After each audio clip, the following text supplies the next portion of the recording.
सभी को नमस्कार। मैं राकेश झाझड़िया। आज हम प्रश्नों का निर्माण करना सीखेंगे। देखो, संस्कृत विषय में यह टॉपिक कक्षा 8 से लेकर 12 तक और सब जो कंपटीशन है रीट वगैरह उन सभी के लिए उपयोगी है। तो प्रश्नों का निर्माण करना आपका जो प्रत्येक पाठ है उस पाठ के आगे 5 या 6 क्वेश्चन मिलते हैं, उसमें प्रश्नों का निर्माण करना होता है। यह टॉपिक बड़ा इजी है। आप हर पाठ के प्रश्नों का निर्माण करना याद करेंगे तो आपको टाइम ज़्यादा लगेगा, थोड़ा मुश्किल लगेगा। इस काम को आपको सीखना है, थोड़ी पहचान करनी है और कुछ रूप आपको याद करने हैं, जिससे आपको प्रश्नों का निर्माण के संबंध में प्रत्येक पाठ के क्वेश्चन आपको रटने नहीं पड़ेंगे और आप हमेशा के लिए इस चीज़ को सीख जाएंगे। तो शुरू करते हैं प्रश्नों का निर्माण करना। प्रश्नों का निर्माण के संबंध में 7 शब्द होते हैं जिनको सप्त ककाराह बोलते हैं। मतलब सप्त ककाराह का मतलब ककाराह कैसे शुरू होने वाले 7 शब्द हैं जिनको प्रश्नों के निर्माण में काम में लेते हैं। उसमें पहला है किम शब्द, जिसका अर्थ होता है कौन। किम शब्द के रूप तीनों लिंगों में चलते हैं। तो देखो, प्रश्नों के निर्माण करने में एक किम शब्द का प्रयोग काम में लिया जाता है। यह किम, ये नहीं है कि सभी जगह किम ही लिखोगे आप। किम शब्द के रूप तीनों लिंगों में चलते हैं। तो जो रेखांकित पद होता है उसका जो लिंग होता है, उसकी जो विभक्ति होती है, उसका जो वचन होता है, वही लिंग विभक्ति वचन किम शब्द का होगा। तो किम शब्द के धातु शब्द रूप आपको याद करने हैं। बाकी नीचे और शब्द हैं। कुत्र, कहाँ। कुत्र शब्द कहाँ के अर्थ में आता है। कुत्र यदि कोई स्थानवाची शब्द है और उसमें द्वितीय या सप्तमी विभक्ति है तो आपको कुत्र शब्द का प्रयोग करना है। प्रश्नवाची शब्द कुत्र ही लिखना है। जैसे वह जयपुर जाता है, श जयपुरम गस्ती, तो जयपुर के लगा है तो स्वाभाविक सी बात है कि वह कहाँ जाता है। और जयपुरम, जयपुर जगह का नाम है और उसमें द्वितीय विभक्ति है तो क्या आएगा, कुत्र। तो जहाँ आप प्रश्न का निर्माण करते हैं वहाँ कहाँ की ध्वनि आ रही है, वहाँ आप कुत्र शब्द का प्रयोग करेंगे। और यदि आपको हिंदी अर्थ नहीं आ रहा लेकिन आपको ऐसा लग रहा है वह जगह का नाम है और उसमें द्वितीय है या सप्तमी विभक्ति है, तो आपको हिंदी अर्थ नहीं भी आ रहा तो भी आप कुत्र शब्द का प्रयोग कर देंगे। क्योंकि यदि जगह का नाम है और उसमें द्वितीय और सप्तमी विभक्ति है, द्वितीय अथवा सप्तमी, तो आपको कुत्र शब्द का प्रयोग करना है। तीसरा है कदा, कब। यदि समयवाची शब्द हो तो घड़ी का समयवाची शब्द हो, घड़ी का समय बताने वाला या समयवाची कैसा भी शब्द हो तो उसके नीचे रेखांकित है तो कदा शब्द का प्रयोग करेंगे। कति, कितने। यदि संख्यावाची शब्द है और उसके नीचे अंडरलाइन है तो आप कति का प्रयोग करोगे, कितने। कुतः, कहाँ से। यदि स्थानवाचक शब्द है और उसमें पंचमी विभक्ति है, यदि स्थानवाचक शब्द है और उसमें पंचमी विभक्ति है तो आप कुतः शब्द का प्रयोग करोगे। कुतः का अर्थ होता है कहाँ से। कथम, कैसा।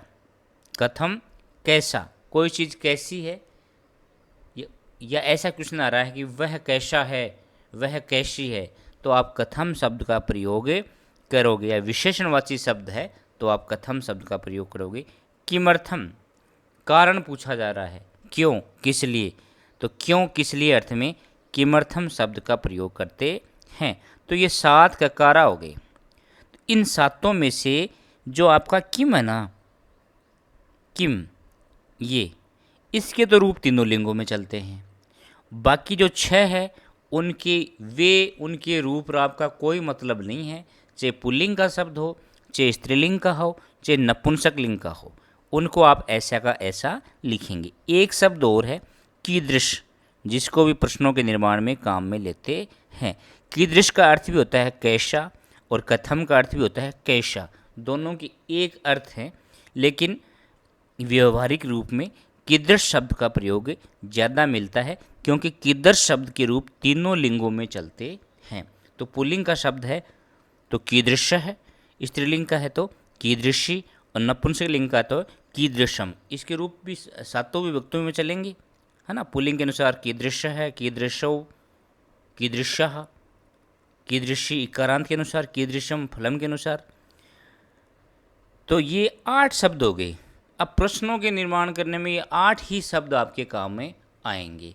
तो 8 में से जो 7 शब्द हैं उनकी तो क्या है, विशेष परिस्थिति। विशेष परिस्थिति एक बार और समझा देता हूँ। यदि कहाँ अर्थ आ रहा है, स्थानवाची शब्द और द्वितीय और उसमें सप्तमी विभक्ति है तो कुत्र का प्रयोग करेंगे। समयवाची शब्द है तो कदा का प्रयोग करेंगे। संख्यावाची शब्द है तो कति शब्द का प्रयोग करेंगे। और स्थानवाची शब्द है उसमें पंचमी विभक्ति है तो आप किसका प्रयोग करोगे, कुतः का प्रयोग करोगे। कैसा विशेषणवाची शब्द है तो कथम का प्रयोग करोगे। क्यों, किस लिए आ रहा है तो किमर्थम शब्द का प्रयोग करोगे। और कीदृश, वो चीज़ कैसी है, किसके समान है तो कीदृश शब्द का प्रयोग करोगे। और ये 7 तो ये कंडीशन हो गई। ये 7 कंडीशन जहाँ नहीं है वहाँ किसका प्रयोग करोगे, किम का। तो ये बात अच्छी तरह समझ लो कि 7 शब्द कुत्र, कदा, कति, कुतः, कथम, किमर्थम, कीदृश, ये 7 तो विशेष परिस्थिति में आती हैं। ये विशेष परिस्थितियाँ देख लो पहले, वो हैं तो इनका प्रयोग कर दो, और वो परिस्थितियाँ नहीं हैं तो क्या आ गया, बचा हुआ किम। और किम का थोड़ा सा फिर तीनों लिंगों में रूप भी आपको ध्यान में रखने हैं। कुछ कुछ शब्द आपको ध्यान में रखने हैं, बाकी तो आपकी जो शब्द को आप देखोगे, देखते ही आपको पता चल जाएगा कि किम का कौन सा रूप आएगा। तो रेखांकित शब्द जिस लिंग व विभक्ति वचन का होता है, रेखांकित शब्द जिस लिंग विभक्ति वचन का होता है, प्रश्नवाचक शब्द भी उसी लिंग विभक्ति वचन का होगा। तो ये बात लागू किस में है, किम और कीदृश शब्द में, बाकी तो चेंज होते ही नहीं हैं। एक उदाहरण देखो,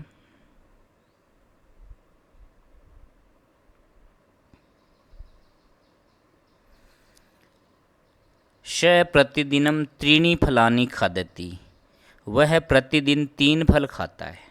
तो इसमें स क्या है, सर्वनाम है, या स की जगह राम भी आ सकता है। राम है प्रतिदिनम त्रीणि फलानि खादति, राम प्रतिदिन 3 फल खाता है। तो यहाँ राम होता तो क्या होता, राम क्या जाता, संज्ञा। तो कर्तृपद है, संज्ञा या सर्वनाम आएगा, या तो संज्ञा है या सर्वनाम आएगा। प्रतिदिनम क्या है, क्रिया विशेषण है। त्रीणि क्या है, विशेषण। फलानि क्या है, विशेष्य। और खादति क्या है, क्रिया। तो इसमें जो क्रिया विशेषण और विशेषण होते हैं ना, इनकी जगह तो वो 7 शब्द आते हैं, कुत्र से लेकर के कीदृश तक। और जो संज्ञा, सर्वनाम और विशेष्य होते हैं, इनकी जगह किसका प्रयोग होता है, किम शब्द का प्रयोग होता है। इस बात को आप नीचे उदाहरणों में ज़्यादा समझोगे। देखो पहला वाक्य है, उदाहरण देखिए, राम है विद्यालयम गस्ती, राम विद्यालय जाता है। तो विद्यालय के नीचे अंडरलाइन है, इसके नीचे प्रश्नवाचक शब्द लिखना है। तो क्या आएगा, राम विद्यालय जाता है। अर्थ आ रहा तो कोई समस्या नहीं है, तो क्या कहेंगे अपन, राम कहाँ जाता है। तो क्या आ जाएगा, राम है कुत्र गस्ती, राम है कुत्र गस्ती, राम कहाँ जाता है, हो गया, कुत्र आएगा, किम का रूप नहीं आएगा। अब देखो, आपको इस वाक्य का हिंदी अर्थ नहीं आया तो आप इसमें देखोगे विद्यालय में क्या है, स्थान का नाम है, जगह का नाम है, और उसमें कौन सी विभक्ति है, द्वितीय। तो कौन सा शब्द आएगा, यदि जगह का नाम हो और उसमें द्वितीय या सप्तमी विभक्ति हो तो कौन सा शब्द आएगा, कुत्र आएगा। तो कुत्री जिली कर देंगे आप। बालकाः ग्रामे गच्छन्ति, बालक गांव में जाते हैं। तो बालक कहाँ जाते हैं, तो बालकाः कुत्र गच्छन्ति, ये हो जाएगा। ग्राम्य की जगह क्या आ जाएगा, कुत्र प्रश्नवाचक शब्द आ जाएगा। कहाँ अर्थ आ रहा है, और वैसे देखो ग्राम क्या है, जगह का नाम है, और ग्राम में कौन सी व्यक्ति है, सप्तमी। तो क्या आ जाएगा, कुत्र। यदि जगह का नाम हो और उसमें द्वितीय या सप्तमी व्यक्ति हो तो आप आंख बंद करके कुत्र लिख दीजिए, आपका 100% सही होगा। राम है जयपुरे निवसति, राम जयपुर में निवास करता है। तो राम कहाँ निवास करता है, कुत्र। जयपुर की जगह क्या जाएगा, कुत्र। और जयपुर जगह का नाम है, उसमें सप्तमी विभक्ति है। विद्वान सर्वत्र पूज्यते, विद्वान सभी जगह पूजा जाता है। तो विद्वान कहाँ पूजा जाता है, तो सर्वत्र की जगह क्या जाएगा, कुत्र। और सर्वत्र सभी जगह, कुत्र कहाँ, ध्वनि मिल रही है, सर्वत्र कुत्र। तो कुछ इस प्रकार से भी आपका सही हो जाते हैं। तो ये आपका कुत्र का अभ्यास हो गया। किसका अभ्यास किया, प्रश्नवाचक शब्द आपका जो पहला था किम है, किम के नीचे के जो अभ्यास करेंगे, किम के बाद के जो अभ्यास हैं वो करेंगे, क्योंकि वो विशेष परिस्थिति में आते हैं। अब दूसरा शब्द आएगा आपके कदा। अब करेंगे अपन कदा का अभ्यास। अपना उदाहरण देखेंगे तो बिल्कुल क्लियर हो जाएगा, हमेशा के लिए प्रॉब्लम सॉल्व हो जाएगी आपकी। राम है पंचवादने उत्तिष्ठति। राम 5 बजे उठता है, तो राम 5 बजे उठता है, पंचवादने के नीचे अंडरलाइन आई है। देखो राम है के नीचे अंडरलाइन आएगी, बात अलग हो जाएगी। आपको जिसके नीचे रेखांकित है उसी को ध्यान में से देखना है। तो राम है पंचवादने उत्तिष्ठति, राम 5 बजे उठता है, तो क्या कहेंगे अपन, राम कब उठता है, ये आएगा ना, राम कब उठता है। तो कब के लिए कौन सा शब्द आता है, कदा, कदा आ जाएगा। अब मान लो हिंदी अर्थ नहीं आ रहा या कब का दिमाग में नहीं आए, तो सोचो कि यदि समयवाची शब्द हो, यदि घड़ीवाची शब्द हो, समयवाची शब्द हो, तो उसकी जगह किसका प्रयोग करेंगे, कदा। पंचवादने 5 बजे समयवाची शब्द है, तो इसकी जगह क्या आ जाएगा, कदा। तो हिंदी अर्थ करने की भी आवश्यकता नहीं है। आप देखो अंडरलाइन वाले शब्द में यदि समयवाची शब्द हो तो आपको क्या करना है, कदा शब्द का प्रयोग करना है। तो रामा है कदा उत्तिष्ठति, ये हो जाएगा। सप्तवादने अगस्ती, सप्तवादने अगस्ती, आपको अर्थ नहीं करना। सप्तवादने क्या है, समयवाची शब्द है, तो क्या आ जाएगा, कदा। तो सप्तवादने आगस्ती, सप्तवादने आगस्ती। या वह 7 बजे आता है, तो कदा अगस्ती, वह कब आता है। प्रातः काले विद्यालय में गस्ती, वह प्रातः के समय में विद्यालय में जाता है, तो वह कब विद्यालय जाता है, तो क्या आ जाएगा, कदा विद्यालय में गस्ती। और प्रातः काले क्या है, समयवाची शब्द है, तो क्या आ जाएगा, कदा आ जाएगा। तो ये कदा का अभ्यास हो गया, बहुत ईजी है। तीसरा अपन करेंगे कति शब्द का। किसका करेंगे, आपका जो कति था उसका करेंगे। कति का अर्थ होता है कितने। तो विद्यालय 25 छात्राः पठन्ति, विद्यालय में 25 छात्र पढ़ते हैं। तो 25 के नीचे अंडरलाइन है, तो क्या जगह यदि संख्यावाची शब्द हो उसके नीचे रेखांकित हो तो किसका प्रयोग करेंगे, कति का प्रयोग करेंगे। तो विद्यालय में 25 छात्र पढ़ते हैं, तो विद्यालय में कितने छात्र पढ़ते हैं, हिंदी के अर्थ के अनुसार करेंगे तो भी कितने तो का कति आ जाएगा। और यदि हिंदी अर्थ नहीं भी कर पा रहे हो आप, तो देखो संख्यावाची शब्द है 25, और संख्यावाची शब्द हो तो उसके स्थान पर किसका प्रयोग करेंगे, कति शब्द का प्रयोग करेंगे। तो क्या आ जाएगा, विद्यालय कति छात्राः पठन्ति। 40 फलानि सन्ति, 40 फल हैं, तो 40 के नीचे अंडरलाइन है, तो कति फलानि सन्ति, कति फलानि सन्ति, फल कितने हैं। राम है 9 वादने विद्यालय में गस्ती। अब देखो ये थोड़ा सा अलग से दिया है आपको, कि कई बच्चे जिज्ञासा कर लेते हैं कि सर जैसे राम है 9 वादने, इसमें 9 बजे, 9 वादने क्या है, समयवाची शब्द है, लेकिन 9 संख्या भी है, तो इसमें हम कौन सा करें। तो देखो इसमें ऐसी कोई कन्फ्यूज वाला बात नहीं है। देखो 9 वादने, 9 वादने के नीचे अंडरलाइन हो पूरे के नीचे, तो 9 बजे, तो क्या हो गया, ये समयवाची शब्द हो गया। तो समयवाची शब्द हो तो क्या लिखेंगे आप, कदा लिखेंगे। लेकिन कई कहते हैं कि सर केवल 9 के नीचे दे दें, जैसे इसमें लिखा है कि केवल 9 के नीचे अंडरलाइन आ जाए, जैसे 9 है और वादने के नीचे अंडरलाइन नहीं हो, वादने अलग लिखा हुआ हो और 9 के नीचे दे दें, तो 9 क्या है, संख्या। 9 क्या है, संख्या है, तो संख्या के नीचे अंडरलाइन हो तो आपको पता ही है क्या करेंगे आप, कति। तो इसमें क्या करेंगे, राम है कति वादने, राम है कति वादने विद्यालय में गस्ती। आगे ना समझ में, ऐसा आता नहीं लेकिन फिर भी कई जिज्ञासा कर लेते हैं कि समयवाची शब्द और 9 वादने, वादने अलग लिखा है और 9 के नीचे अंडरलाइन है। तो देखो सीधी सी बात है, यदि संख्यावाची शब्द के नीचे अंडरलाइन हो तो कति शब्द लिखेंगे आप, और यदि समयवाची शब्द के पूरा 9 वादने पूरा समयवाची शब्द हो गया, इसके नीचे अंडरलाइन हो तो क्या लिखेंगे आप, कदा लिखेंगे। आगे चलते हैं। अगला शब्द था आपका कुतः। कुतः कहाँ आता है कि यदि स्थानवाची शब्द हो और उसमें पंचमी विभक्ति हो, स्थानवाची शब्द हो उसमें पंचमी विभक्ति हो, या तस् प्रत्यांत शब्द होता है, एक तस् प्रत्यय लगा होता है आगे, वो हो तो कुतः शब्द का प्रयोग करते हैं। जैसे पहला उदाहरण देखो, राम है जयपुरतः आगस्ती, राम जयपुर से आता है, जयपुरतः है जयपुर से आता है, तो जयपुरतः के नीचे अंडरलाइन है। तो राम कहाँ से आता है, तो कुतः आ जाए। तो कहाँ का अर्थ होता है कुत्र, और कहाँ से तो क्या आ जाएगा कुतः। तो राम है कुतः आगस्ती, राम कहाँ से आता है, ऐसा बना देंगे। वैसे ध्वनि भी मिल रही है, जयपुरतः कुतः, जयपुरतः कुतः, है ना, इस प्रकार भी आपका सही हो जाएगा। राम है ग्रामात ग्रामतः आगस्ती, राम गांव से आता है, ग्रामात स्थानवाची शब्द है और उसमें पंचमी विभक्ति है। ग्रामतः ग्राम शब्द में तस् प्रत्यय लगा हुआ है, और कुतः में भी तस् प्रत्यय लगा हुआ है ना। तो तस् प्रत्यांत जो शब्द होता है उसके नीचे अंडरलाइन है तो कुतः ही आएगा। ग्रामतः कुतः, इसमें देखो ध्वनि मिलती है। और ग्रामात यदि स्थानवाची शब्द है और उसमें पंचमी विभक्ति हो तो उसकी जगह किसका प्रयोग करोगे आप, कुतः शब्द का प्रयोग करोगे। तो ये यदि आप हिंदी अर्थ आपको नहीं आता या अनुवाद नहीं कर पा रहे हो तब ये चीज़ काम आएगी।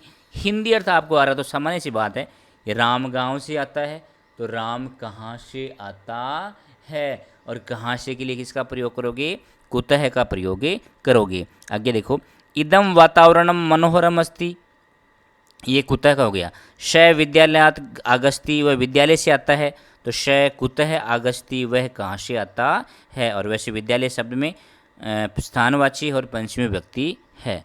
अगला कथम शब्द का अभ्यास करेंगे अपन।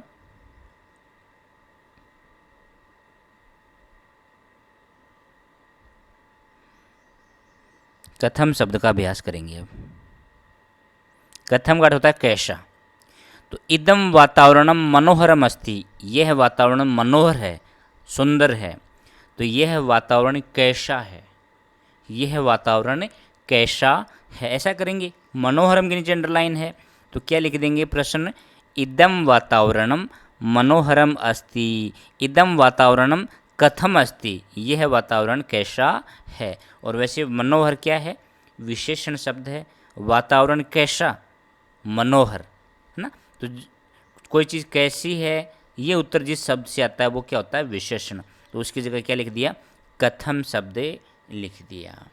तो विशेषणवाची शब्द हो, विशेषता बताने वाले शब्द हो तो आप किसका प्रयोग कर दोगे, कथम शब्द का प्रयोग कर दोगे। इदम चित्रम सुंदरम अस्ति, तो इदम चित्रम, यह चित्र सुंदर है, तो यह चित्र कैसा है, तो इदम चित्रम कथम अस्ति, यह चित्र कैसा है। कथम के यह अर्थ में एक कीदृश शब्द का भी प्रयोग होता है, और ज़्यादा प्रचलित ये शब्द है, लेकिन दोनों सही हैं, आप किसी का भी प्रयोग कर सकते हैं। कीदृश का ये ध्यान रखना है, कीदृश शब्द के रूप तीनों लिंगों में चलते हैं, और कथम शब्द एक जैसा रहता है, कोई सा भी लिंग हो। तो रमेश है शक्तिमान आसित, रमेश शक्तिमान है तो रमेश कैसा है, तो रमेश है। कीदृश है आसित, रमेश कैसा है। शक्तिमान शब्द पुल्लिंग का है तो पुल्लिंग के स्थान पर क्या आ गया, कीदृश आ गया। राम है, राम सुंदर है अस्ति, राम सुंदर है, तो राम कैसा है, राम है कीदृश है अस्ति, राम कैसा है, राम है कीदृश है अस्ति, ये बन जाएगा। सुंदर के नीचे अंडरलाइन है। और वैसे राम कैसा है, सुंदर, तो सुंदर क्या हो गया, विशेषण हो गया। और विशेषण हो तो किसका प्रयोग करेंगे, कीदृश शब्द का प्रयोग करोगे। और सुंदर है पुल्लिंग का है, पुल्लिंग प्रथमा विभक्ति एक वचन, तो कीदृश प्रथमा विभक्ति एक वचन। सीता सुंदरी आसित, सीता सुंदरी है तो सीता कैसी है, सीता कीदृशी अस्ति, सीता कीदृशी अस्ति, तो कीदृशी क्यों आया, सुंदरी स्त्रीलिंग का है और कीदृशी स्त्रीलिंग का है। गुणवती कन्या आसित, गुणवती कन्या थी, तो कन्या कैसी थी, गुणवती नीचे अंडरलाइन है, तो कीदृशी कन्या आसित, कीदृशी कन्या आशित, ऐसे लिख देंगे आप, कीदृशी कन्या आशित। कन्या कैसी थी। तो देखो कन्या कैसी थी, गुणवती क्या है, विशेषण हो गया। कन्या कैसी है, गुणवान, तो गुणवती क्या है, विशेषण है। और विशेषण किसका प्रयोग करोगे आप, कीदर्श शब्द का प्रयोग करोगे। और कीदर्श शब्द का आप प्रयोग करो, देखो कि वो कौन से लिंग का है। तो गुणवती क्या है, स्त्रीलिंग का है। और वैसे गुणवती का पता नहीं चला, देखो साथ में जो विशेष्य होता है ना, विशेष्य क्या है, कन्या। तो जो लिंग विभक्ति वचन विशेष्य का होगा, वही लिंग विभक्ति वचन किसका होगा, विशेषण का भी होगा। तो कन्या क्या है, स्त्रीलिंग शब्द है, तो गुणवती भी क्या होगा, स्त्रीलिंग शब्द होगा। तो कीदृशी कन्या आसीत, फलम मधुरम अस्ति, फल मधुर है। तो फलम क्या है, नपुंसक का शब्द, नपुंसक लिंग का है। तो फल मधुर है, फल कैसा है, तो फलम कीदृशम अस्ति, तो मधुरम के अनुसार कीदृशम आ जाएगा। कीदृशम नपुंसक लिंग का आ गया। तो कीदृश में आपको लिंग का ध्यान रखना है। अगला देखो,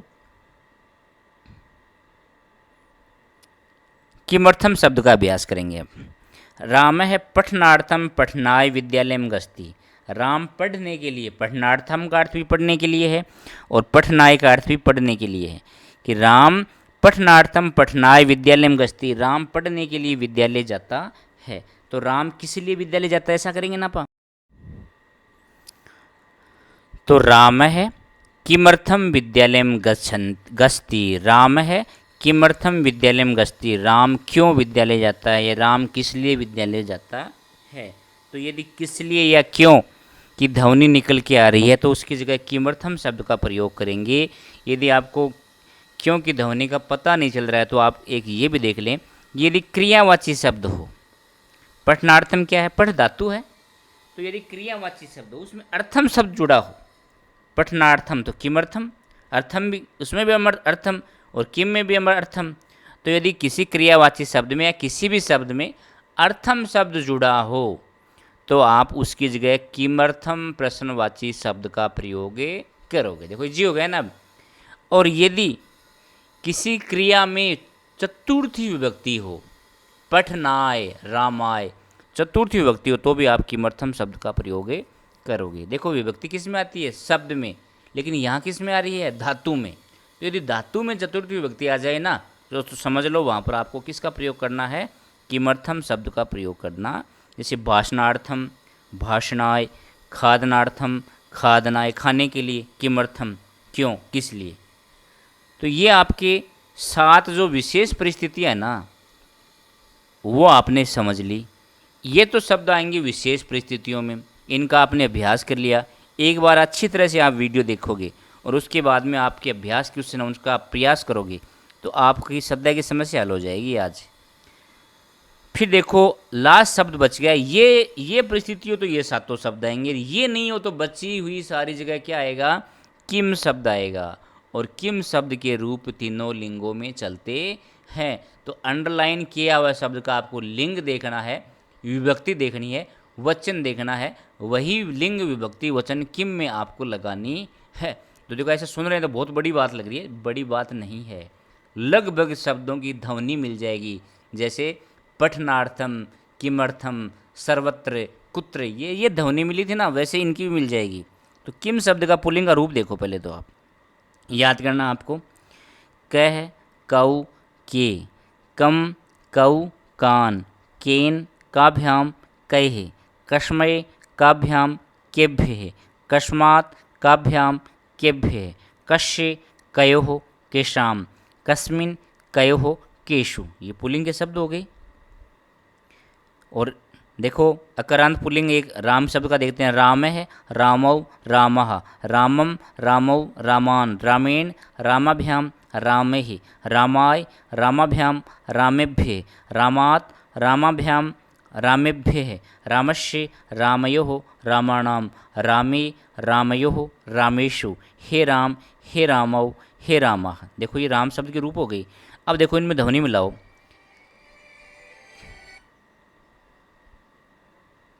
इनकी ध्वनि मिलाओ आप।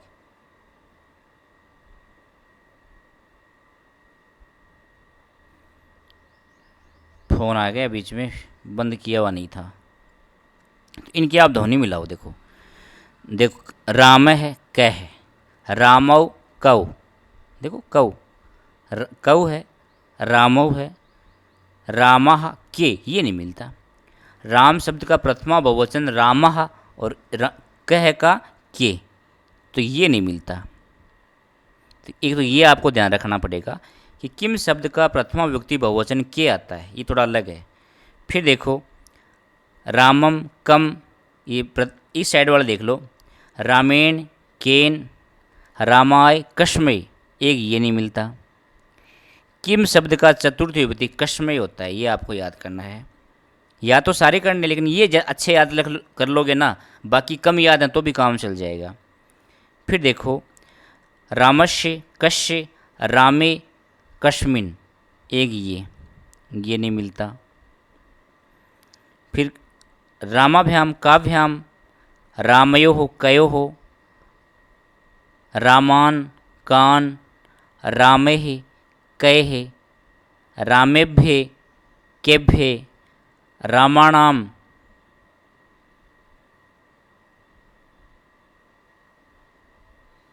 रामाणाम केशाम रामाणाम केशाम रामेशु केशु। तो देखो सबकी ध्वनि मिल रही है। तो राम है आएगा, राम के नीचे अंडरलाइन हो तो क है, रामों के नीचे अंडरलाइन हो तो कौ, रामम के नीचे अंडरलाइन हो तो कम। सब की ध्वनि मिल रही है। आपकी याद भी नहीं है तो भी आप अंदाज से कर लोगे। के कस्मे कस्मिन, इन तीन शब्दों की ध्वनि नहीं मिल रही, इनको आप याद रखेंगे, इनको अच्छी तरह याद रखेंगे। अब देखो नपुंसकलिंग का देखो, किम के कानी किम के कानी, प्रथमा विभक्ति द्वितीय, शेष किसके समान होते हैं? पुल्लिंग के समान होते हैं। तो देखो अकारांत नपुंसकलिंग का रूप कैसे होता है? फलम फले फलानी फलम फले फलानी, बाकी सेम है पुल्लिंग के समान। तो फलम के नीचे अंडरलाइन हो तो किम, फले के नीचे हो तो के, फलाने के नीचे हो तो कानी। ध्वनि मिल रही है, बिल्कुल आसानी से सही हो जाएगा। स्त्रीलिंग का देखो, किम स्त्रीलिंग का के कहा काम के कहा कया काभ्याम काभिः कश्ये काभ्याम काभ्य है कश्या काभ्याम काभ्य है कश्यः कयोः काशाम कश्याम कयोः काशु। देखो स्त्रीलिंग के रूप देख लो, रमा के याद कर लो, लता के कर लो, लता लते लताः लताम लते लताः, मिला के देख लो आप। लता देखो ये लता है, का रमा का, लते के लताः कहा, लताम काम, लतया कया, लताये कश्ये लतायाः कश्यः लतायाम कश्याम, लताभ्याम काभ्याम लताभिः काभिः लताभ्ये काभ्ये लतानाम काशाम लताशु काशु। तो देखो सबकी ध्वनि मिल गई, सबकी ध्वनि मिल गई। लेकिन फिर भी कुछ इकारांत शब्द होते हैं, कुछ उकारांत शब्द होते हैं, तो आप एक एक इनके रूप पे आपको बहुत अच्छी तरह याद करना, अच्छी तरह इन शब्दों करना है, इन क्वेश्चनों को करना है। तो एक एक शब्द रूप आप जरूर अकारांत इकारांत उकारांत रिकारांत अकारांत आप याद कर लें, बहुत अच्छी बात है। फिर भी आप कि कम भी याद हैं तो भी आप इस ध्वनि मिल के आप सही हो जाएगा। कुछ दो तीन शब्द हैं पुल्लिंग का बताया आपको, वही अलग से आप याद कर लो। अब देखो आप प्रयोग करके देखो, रामः कलमेन पत्रम लिखति, राम कलम से पत्र लिखता है, तो राम के नीचे अंडरलाइन आ गया तो क्या जाएगा? कह। और वैसे राम पुल्लिंग प्रथमा विभक्ति एक वचन राम है, किम पुल्लिंग प्रथमा विभक्ति एक वचन क्या आता है? कह। तो यहाँ राम के नीचे क्या आ जाएगा? कह। देखो ध्वनि मिल रही है। कई बच्चे सभी जगह किम लिख देते हैं, ऐसे नहीं चलता। रमा पुस्तकम पठती, तो रमा के नीचे अंडरलाइन है तो का। रमा स्त्रीलिंग प्रथमा विभक्ति एक वचन, किम स्त्रीलिंग प्रथमा विभक्ति एक वचन क्या होता है? का। शब्द रूप याद है तो अच्छी बात है, नहीं है तो देखो रमा का ध्वनि मिल रही है। अत्र फलम अस्ति, यहाँ फल है, तो फलम के नीचे अंडरलाइन है तो किम। फलम नपुंसकलिंग प्रथमा विभक्ति एक वचन, किम नपुंसकलिंग प्रथमा विभक्ति एक वचन, तो किम आ गया। तो देखो ध्वनि से सही हो रहा है। अयोध्यायाम राम है राजा बभू, अयोध्या का राजा राम हुआ। तो यदि अयोध्या, यहाँ दो के नीचे अंडरलाइन लगाइए, दो के नीचे नहीं आएगी आपकी, लेकिन एक ही उदाहरण में आपको दो समझा देता हूँ। अयोध्यायाम के नीचे अंडरलाइन हो तो कश्याम, अयोध्यायाम कश्याम देखो विभक्ति मिल रही है। राम है, नीचे अंडरलाइन है तो क है। दशरथ से चत्वारा है पुत्र आसन, तो दशरथ से क्या आ गया तो कश्य, ध्वनि मिल गई। और वैसे भी दशरथ षष्ठी एक वचन, किम षष्ठी एक वचन कश्य होता है, तो किम के रूप याद कुछ थोड़े थोड़े याद हैं तो भी आपका काम चल जाएगा। दशरथ से कश्य आ गया। पुत्र के नीचे अंडरलाइन है तो के, देखो यहाँ ध्वनि नहीं मिलानी, यहाँ कहा भी होता है वो नहीं। देखो पुत्र शब्द पुल्लिंग प्रथमा विभक्ति बहुवचन, और किम का प्रथमा विभक्ति बहुवचन क्या होता है के, ये थोड़ा सा अलग होता है, ये थोड़ा आप ध्यान रखना। आपको अलग से मैंने गोले चक्कर में भी बताया था आपको। और चतवारे के नीचे आ गया तो क्या आ जाएगा कति, है ना। जिस शब्द के नीचे अंडरलाइन आती है ना उसके अनुसार ही आप प्रश्नों का निर्माण करोगे। विश्वामित्र है दशरथ से समीप गच्छत, विश्वामित्र दशरथ के समीप गया तो विश्वामित्र के नीचे है तो क है, दशरथ से के नीचे तो कश्य। वृक्षात पत्राणी पतंती, वृक्षात के नीचे अंडरलाइन है तो कस्मात, पत्राणी के नीचे हो तो कानी। राम है लक्ष्मणम कुटीरी ददर्श, राम ने लक्ष्मण को कुटीरी में देखा तो राम के नीचे अंडरलाइन है तो क है, लक्ष्मणम के नीचे है तो कम, और कुटीरी के नीचे हो तो कुत्र। क्यों कुत्र क्यों आया, कुटीर शब्द में जगह का नाम है और सप्तमी विभक्ति है तो कुत्र आ गया। राम ने लक्ष्मण को कहाँ देखा, कुत्र। आगे ना बात, तो जिस शब्द के नीचे अंडरलाइन आपको उसी को देखना है। राम के नीचे हो तो क है, लक्ष्मणम के नीचे हो तो कम, देखो कम क्यों आया, किम नहीं आया ना। लक्ष्मणम पुल्लिंग द्वितीय विभक्ति एक वचन, किम पुल्लिंग द्वितीय विभक्ति एक वचन, क्या होगा कम होगा। यूयम दृद्रभ्य दानम यच्छेत, तो यूयम के नीचे हो तो के, यूयम क्या है प्रथमा विभक्ति बहुवचन तो के प्रथमा विभक्ति बहुवचन। दृद्रभ्य के नीचे हो तो केभ्य। मम मित्राणी उद्याने भ्रमंती, मेरे मित्र उद्यान में घूमते हैं तो मित्राणी नीचे हो तो कानी, और उद्याने के नीचे हो तो कुत्र। उद्यान क्या है जगह का नाम है, सप्तमी विभक्ति है, और मेरे मित्र कहाँ घूमते हैं ये अर्थ आ रहा है। तो मित्राणी के नीचे आइए तो कानी, उद्यान के नीचे आइए तो कुत्र। तो यहाँ दो दो अंडरलाइन लगा रखी, से कन्फ्यूज मत हो जाना आप। ये तो आपको समझाने के लिए है कि जिस शब्द के नीचे अंडरलाइन आती है ना उसके अनुसार प्रश्नवाची शब्द अलग अलग हो जाएंगे। मित्राणी के नीचे आएगा तो कानी, उद्यानी के नीचे आएगा तो कुत्र। मूर्खाणाम कार्याणि न सिद्धियंती, तो मूर्खाणाम षष्ठी बहुवचन, किम षष्ठी बहुवचन केशाम, मूर्खाणाम केशाम ध्वनि मिल रही है। कविषु कालिदास है श्रेष्ठ है, कविषु नीचे आ जाए तो केशु, सप्तमी बहुवचन केशु, किम का सप्तमी बहुवचन ध्वनि मिल रही है। कालिदास है के नीचे अंडरलाइन है तो क है, और श्रेष्ठ है के नीचे आ जाए तो कीदृश है। श्रेष्ठ क्या है विशेषण है, कालिदास कैसा श्रेष्ठ तो विशेषण हो गया, तो श्रेष्ठ के अनुसार कीदृश आ जाएगा। कृषका क्षेत्राणी सिंचंती, तो के क्षेत्राणी सिंचंती के आ जाएगा। कृषका कृषक शब्द प्रथमा विभक्ति बहुवचन, और किम प्रथमा विभक्ति बहुवचन के। तो आज समझ में आ गया ना कि सभी जगह आपको किम नहीं लिखना है, हर कुछ नहीं लिखना होता है। आपको विभक्ति ध्यान में रखनी होगी, कुछ कुछ विभक्तियां ध्यान में रखनी होगी, बाकी ध्वनि के अनुसार आपकी सही हो जाएगी। श कुठारेण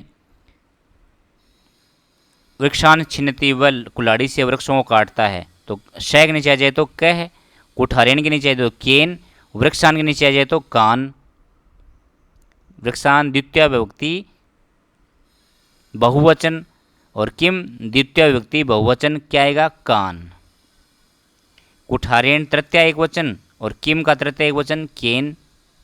एकस्मिन वने एक सिंह निवसत, एक वन में एक शेर रहता था तो एकस्मिन कस्मिन ध्वनि मिल रही है। बालिका खादंती, तो कहा खादंती, बालिका खादंती तो के खादंती। देखिए समझ लो, बालिका शब्द प्रथमा बहुवचन, किम शब्द प्रथमा बहुवचन स्त्रीलिंग का कहा होता है, और बालक प्रथमा विभक्ति बहुवचन है तो किम शब्द का प्रथमा विभक्ति बहुवचन क्या होता है के होता है। तो ये दो आप बात को आप ढंग से समझ लो।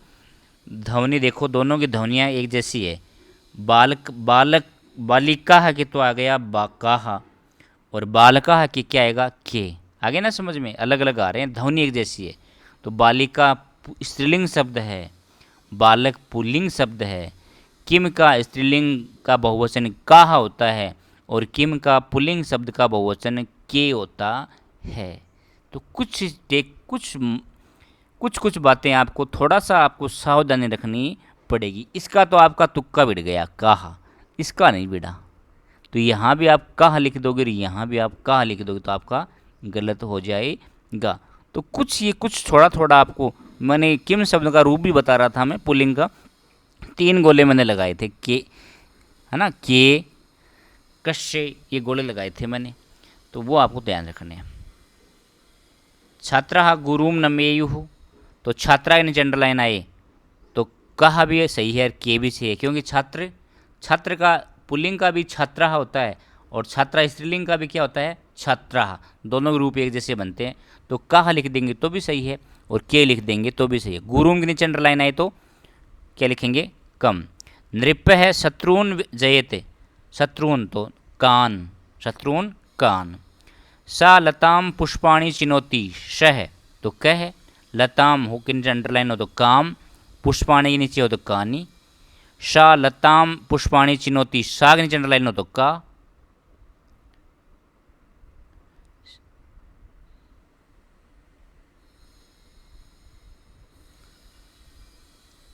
स कलमेन पत्रम लिखती, स कलमेन पत्रम लिखती।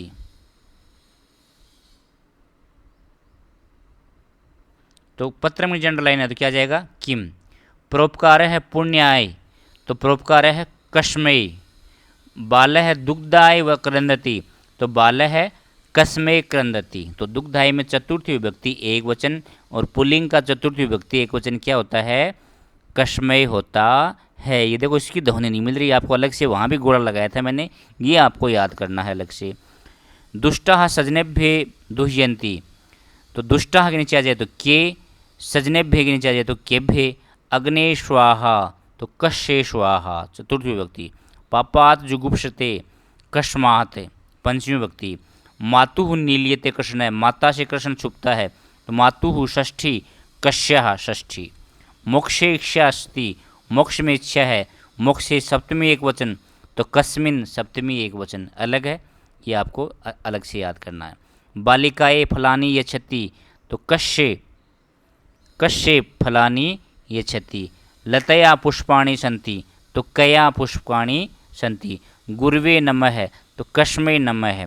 सूर्य है पश्चिमायाम दिशायाम अस्तम गच्छेत, पश्चिमायाम कश्याम। पृथिव्याः त्रीणि रत्नानि, तो पृथिव्याम कश्याम त्रीणि कति, त्रीणि संख्या है तो कति आ गया, और पृथिव्याम कश्याम। तो समझ में आ गया होगा आपकी कि किम शब्द के ज़्यादातर शब्दों की ध्वनि मिलती है। आप ध्वनि के अनुसार भी सही कर लेंगे, लेकिन कुछ कुछ आपको कुछ कुछ शब्द अलग होते हैं, तो इसलिए आपको किम शब्द के तीनों लिंगों के रूप आपको अच्छी तरह याद कर लेने चाहिए। एक पुल्लिंग का शब्द, एक स्त्रीलिंग का और एक नपुंसकलिंग का, उनके भी रूप आपको अच्छी तरह याद कर लें, ताकि देखो किम का जो पुल्लिंग का के आया है, कस्मिन आया है, ये शब्दों की ध्वनि नहीं मिलती, वहाँ आपका गलत नहीं होगा। अब देखो आपके अभ्यास देख लो, थोड़े से किताब के अभ्यास हैं, ऐसे क्वेश्चन प्रत्येक पाठ के आगे मिलेंगे आपके। तो रेखांकित पदान आदृत्य प्रश्न निर्माणम कुरुते, ये प्रश्नों का निर्माण करना है, ऐसे क्वेश्चन आएंगे आपके। तो मल्लिका सखी भी शायद धर्म यात्रा एक गस्ती समय, मल्लिका सखियों के साथ धर्म यात्रा के लिए जाती थी या गई, तो मल्लिका सखी भी जनरल तो का भी शय धर्म यात्रा एक गस्ती समय, देखो का भी आ गया ना।